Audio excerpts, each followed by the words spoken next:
hello, my friends. Hello, my friends. How's everyone doing? How is everyone? If you're here, please kindly say hi. Hope I'm not glitching or anything.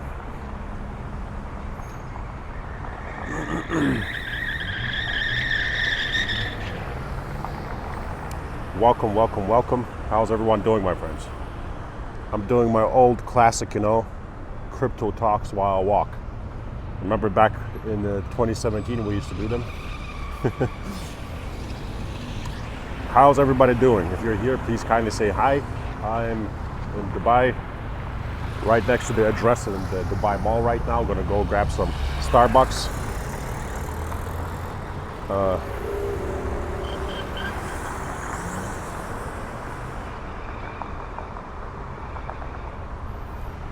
Hello, Observation Channel. How are you, my friend? Obiko, hello.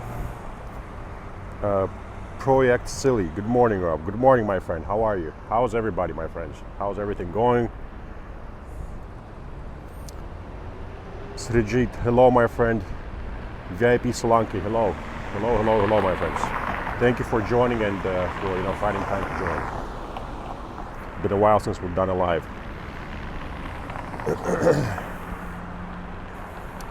Once again, guys, if you're here, please say hi. Just let's give it a minute so that more people join. Just a little more, and then we can take off and start talking about crypto. What are you up to, my friends? What are you up to? Romeo, hello. How are you, my friend?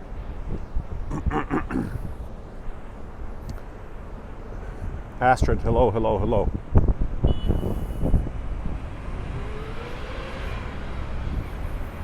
Project Silly, doing good. Bought bags lower, ready for up and down. Well done, my friend. That's the right mentality. Greg taking it in Vietnam at the moment. Awesome, my friend. How is it? Is it a nice place? I've never been. I've heard the cuisine is amazing. Pablo Alvarez, hello, my friend. Welcome. Leon, good morning, my friend. Hope you're having a great time in South Africa. All right, my friends, let's dive in. So currently, the market, as always, there are bears and bulls arguing nonstop about where the market is going to go. Bitcoin once again nearly pumped to nearly $25,000. Just a day ago when it was crashing, everyone once again started calling for $12,000. So there's this constant battle as always, right? You have traders talking about where Bitcoin is going to go because they're trading these moves, which I personally think are not important because that's not where big gains are made. That's not how I made life-changing money myself. And although I do swing trades every now and then, once again, they have never changed my life. What has changed my life is investing. And how do we invest? Well, very simple, right? Our strategy is to await major crashes and start dollar cost averaging in equal amounts of money and diversifying, right? So we've done that, and we've dollar cost averaged roughly $20,000 Bitcoin and lower, and the same thing with altcoins. And right now when the market dipped, it didn't go lower than the entries that we already have. So what's the point of dollar cost averaging somewhere where you already dollar cost average? What I'm doing is basically quite simple. I'm fully ignoring the noise. I'm ignoring all the nonsense about Bitcoin going to potentially 12K or pumping to 30K. To me, the stuff is insignificant. If you're on my Patreon, you know exactly what I'm talking about. You know exactly what I'm waiting for. And I don't think, although I do think that a pump to roughly 35,000 and somewhere around that area, maybe even higher Bitcoin is possible this year. That's not something that basically I'm going to even play because these gains are not significant. In the last bull market, I made roughly 1,500% profits off Bitcoin alone, and that's probably, and that's like the most conservative coin, right? So, I'm not here looking for 50, 60, 100, 200% gains.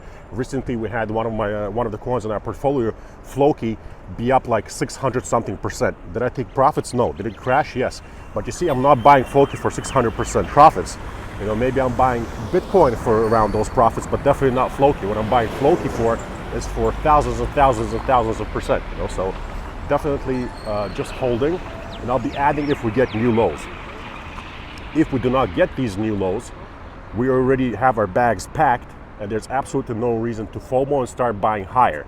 So My friends, the point I'm trying to make is it's really insignificant whether or not Bitcoin is going to go to roughly 12,000 or 30,000, because we already bought it roughly 15,000, and we already bought it roughly 20,000, right?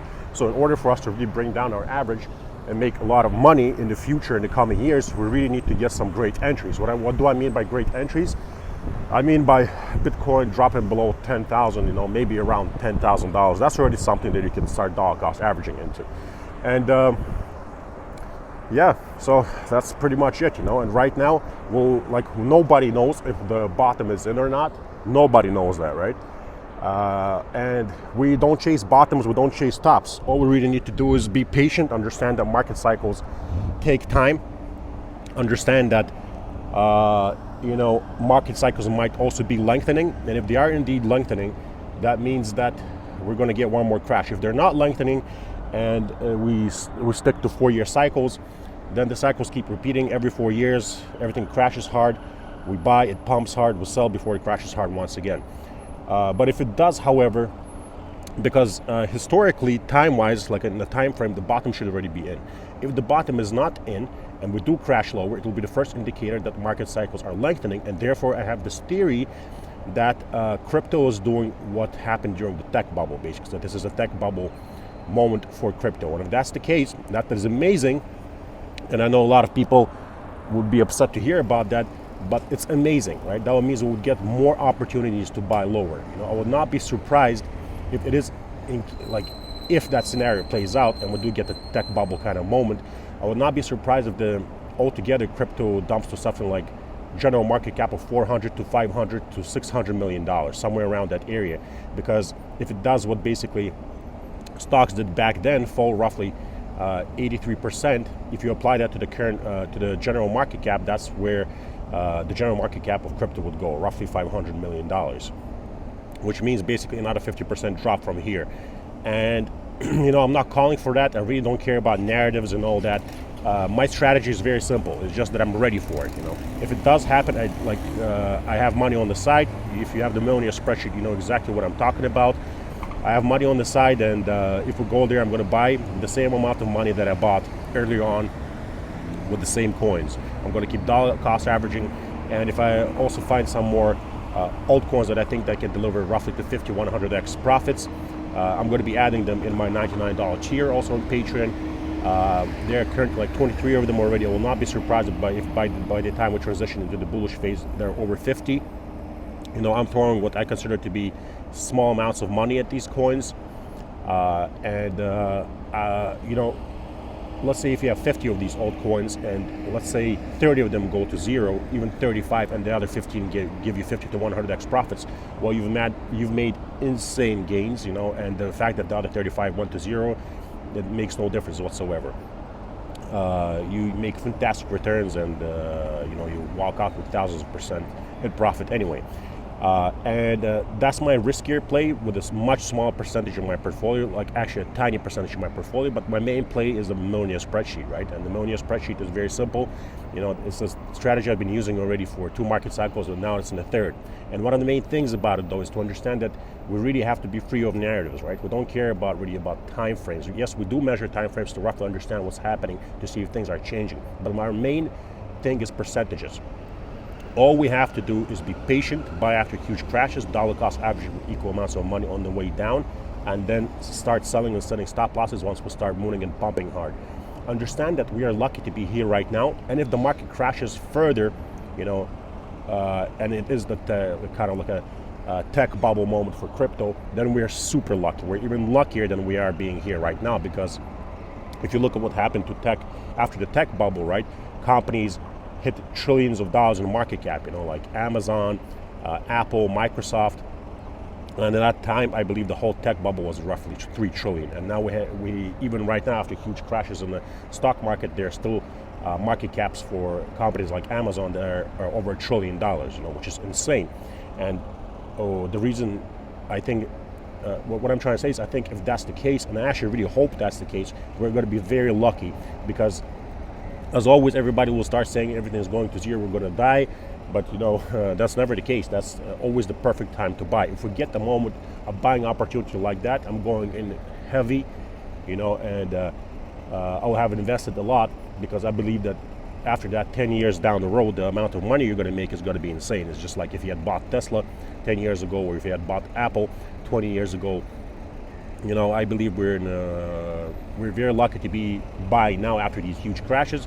And if we get even much bigger crashes where the general market cap for crypto dumps to roughly $500 million or lower, I believe we'll be even luckier. And there's nothing to be afraid of. We definitely don't believe in narratives that everything is going to zero. We definitely don't listen to perma bears, just like we never listen to perma bulls, because perma bears, if you listen to perma bears, you always have to sell. If you listen to perma bulls, you always have to buy, and that's not the case. You have to buy after huge crashes and sell after huge pumps, without chasing the bottom, without chasing the top, because trust me, you'll practically never be able to buy the bottom, and you'll practically will never be able to sell the top. It's just called reality, my friends. I know that we all fantasize about doing it, but if you let it go of this fantasy, understand that after years in this market, there's something called reality, and you just embrace it, it will be much easier to make money for you, because perfection is a lie, and all you need is rough estimates. You don't need to be perfect, you just need to be good at what you do to make money in crypto. Because I've been investing for years, before crypto, in penny stocks, and I can tell you for sure that I've never seen perfection, and that everybody gets burned, and that's why I have the strategy that I have that makes sure that I'm safe when I get burned and I still make money. Let's see what you're saying, my friends.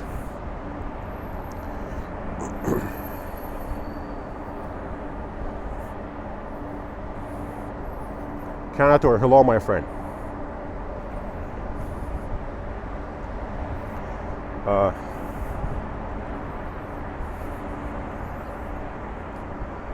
Hello, CC Charlie. Hope you're having a great time in Bolivia. Autolex Pro, you're awesome, Rob. Thank you, my friend. You're awesome too. You're awesome too, my friend. Thank you so much. Yes, Derek Lambert. So you're an OG, my friend. Miss those old walk and talks and those classy sweaters.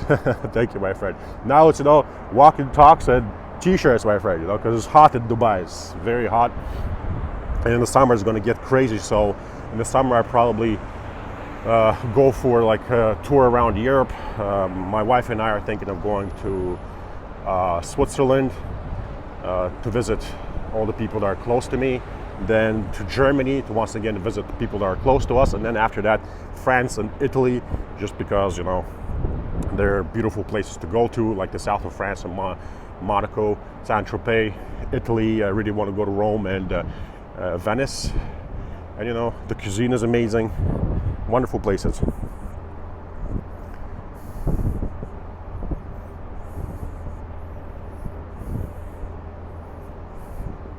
Hello, Rob. Greetings from Bolivia. Do you think this fall of banks is something organized and premeditated? No, I don't think so. I really do think that they simply messed up. Yeah. The thing about the financial world, people do mess up often, but I do believe that the fear narrative that it creates, and the fact that is being so heavily covered and talked about by mainstream media and by websites and whatnot, I believe that that is a fear narrative that's purposely created to make sure that people either don't buy or sell to crash the prices so that institutions can get in at lower prices. Because once again, these magazines and news channels and radio channels, whatever you name it, are controlled by institutional investors. And institutional investors want to buy low and cheaper, and the only way they're going to buy low and cheaper is if they create fear to make sure that retail sells their bags or doesn't buy so they can crash the price and buy cheap. And then they start changing their narrative, getting you all excited because they need someone to buy, right? Institutions are too smart to buy once everything has pumped hard. So they start creating these narratives where,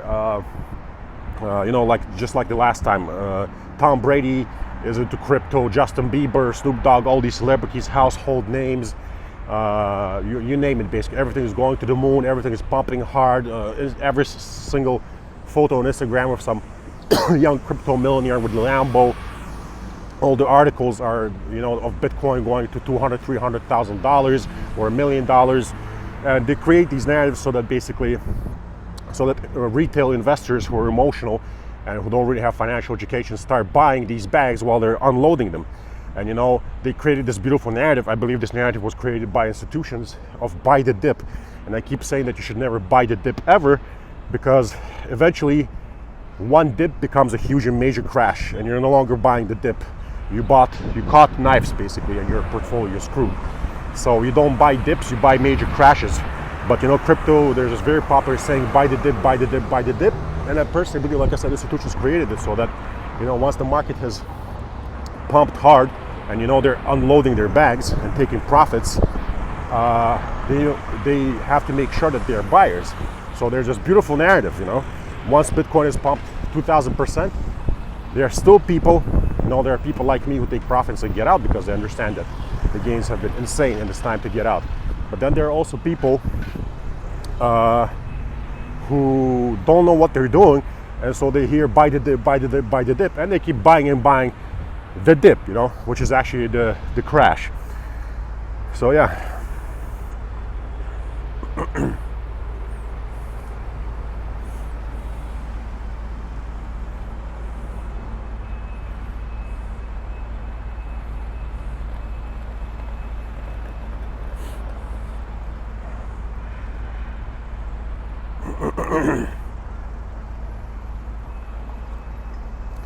Just a second, I'm sorry my friends, I'm reading what's being said. Would love to catch up for Starbucks one day. HODL X Pro, absolutely my friend. If you're ever in Dubai, let me know. Let's do it. Abiku, historically speaking, yes, the bottom has been in terms of time frame wise and rough percentage fall, so it can go a little bit lower, but roughly percentage wise and time frame wise, the bottom has been in. And that's something I've written about several times on my Patreon. I'm not going to go into details on it here because once again, there are certain things that how would you put this? I don't want to come across as as an ass, but people pay for my analysis and whatnot, so it's not going to be fair to them. But yes, to answer your question, yes. But you always say when you get some kind of piece of information, so what do you do with that information? How do you invest? How do you go about it? And that's how what I explain in my Patreon articles.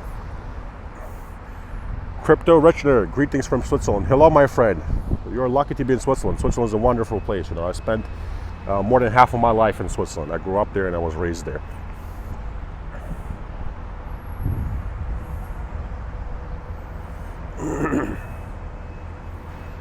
No, Fernando Alvarez, I don't think you understood me correctly, my friend, no.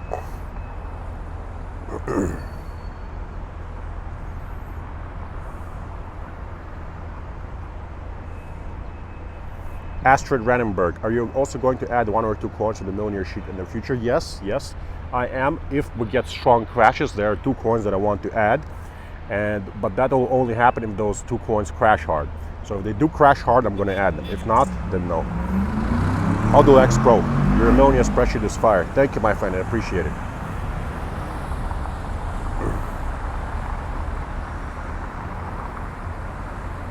Miss Billionaire M, where are you? I'm in Dubai, my friend. I'm in Dubai. Where are you?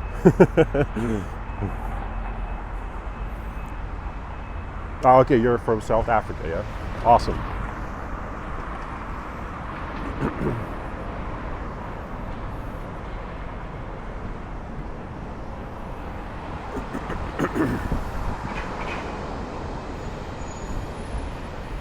Observation channel, do you think XRP will reach a settlement this month? I have no idea. Excuse me. I have no idea, my friend. I can't predict stuff like that. I mean, I'm not a lawyer. I have no idea what's going on behind closed doors. I don't have any education that has anything to do with law. There are all these fairy tale narratives of this and that happening, and all these dates. I stopped following them a long time ago. Once they settle, we will know.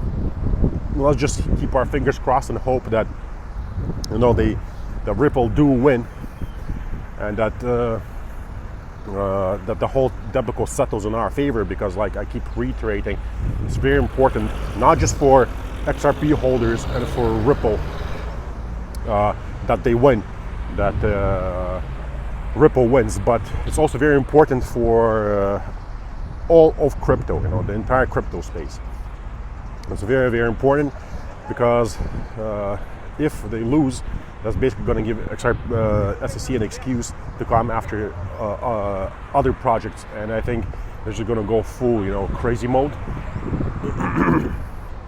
Yeah, and start going after a lot of projects if Ripple loses. But if Ripple wins, I believe that they'll be more careful and picky with who they go after in the future.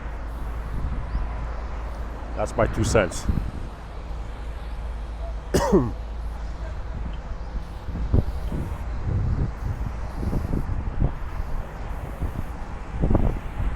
Hello, Holly Molly. Hello, my friend. How's Australia? Is it hot there right now?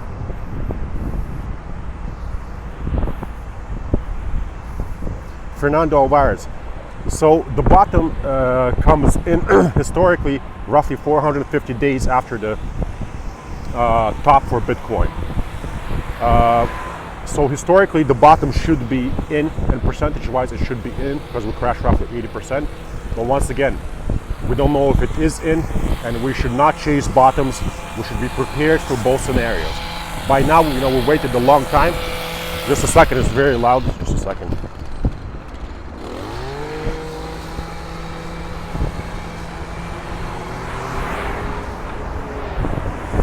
Yeah, my apologies, my friends.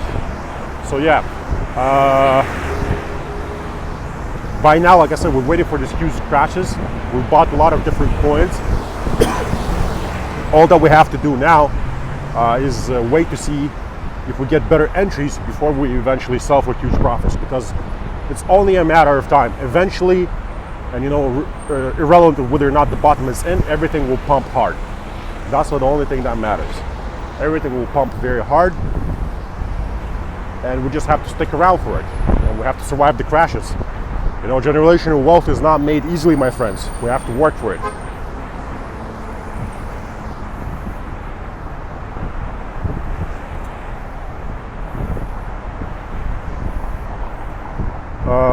Hi Rob, could you please share your views on stablecoins? Are exchanges still safe?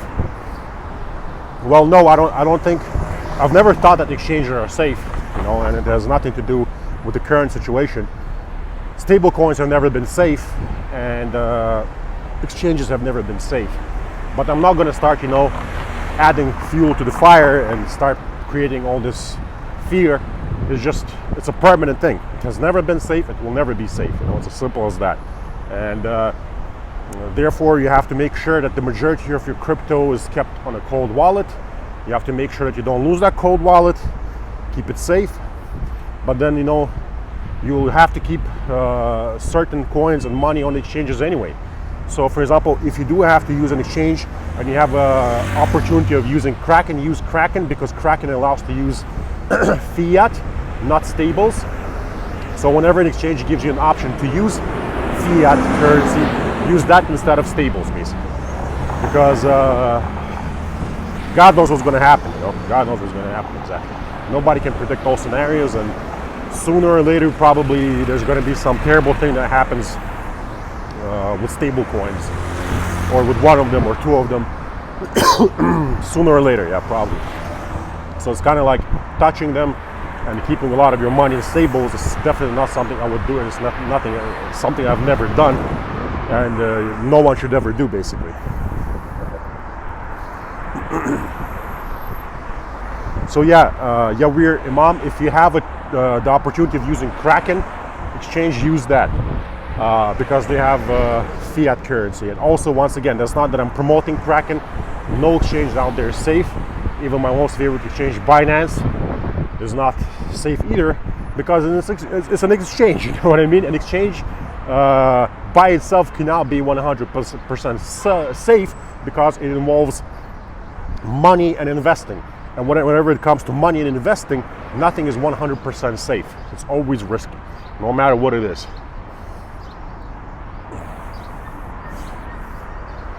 Yeah, my friends, if you're here, please could you put a like, because that's going to help me with the views. I've decided to take a walk today, to my regular Starbucks because, you know, walking, you lose some weight, you know, some good cardio. Yeah.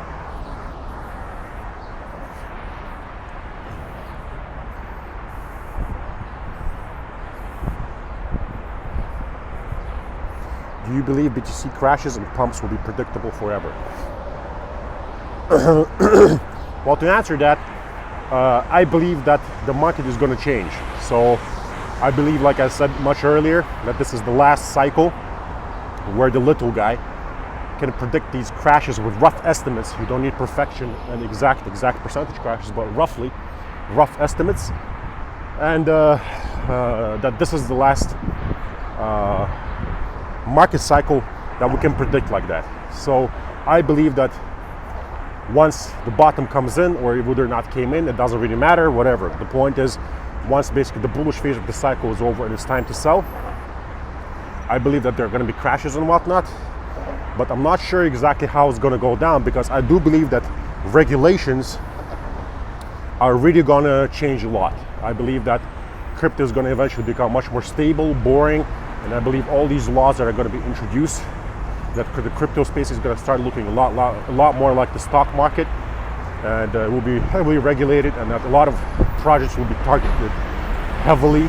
I believe that their SEC is going to create some kind of like RICO-like case where they basically can sue thousands of projects at once, and I believe it will be a black swan event, you know, when they basically sue, I don't know, let's say 2,000 or 3,000 projects at once, and the market comes crashing down hard, and then basically depending on what kind of projects were targeted, all the other projects that are in the same sphere. So let's say, just say for argument's sake, I'm not saying that's the case, but let's just say gaming tokens or AI tokens, right? So let's say they come after like 1,000 tokens, and a lot of them are AI tokens. I believe that all AI tokens are going to crash hard. So if it's some other narrative, then the ones that have that narrative. But to answer your question, this current cycle, yes, it can be predicted, and I believe it's going to play out roughly the way that I expected. Not exactly, because, like I keep saying, perfection is a lie.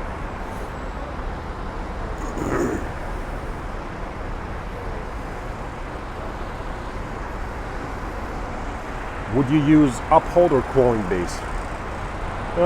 I guess if I really had to use one, I would use Coinbase. But I don't use either one of them, so, you know, but I would choose Coinbase if I had to.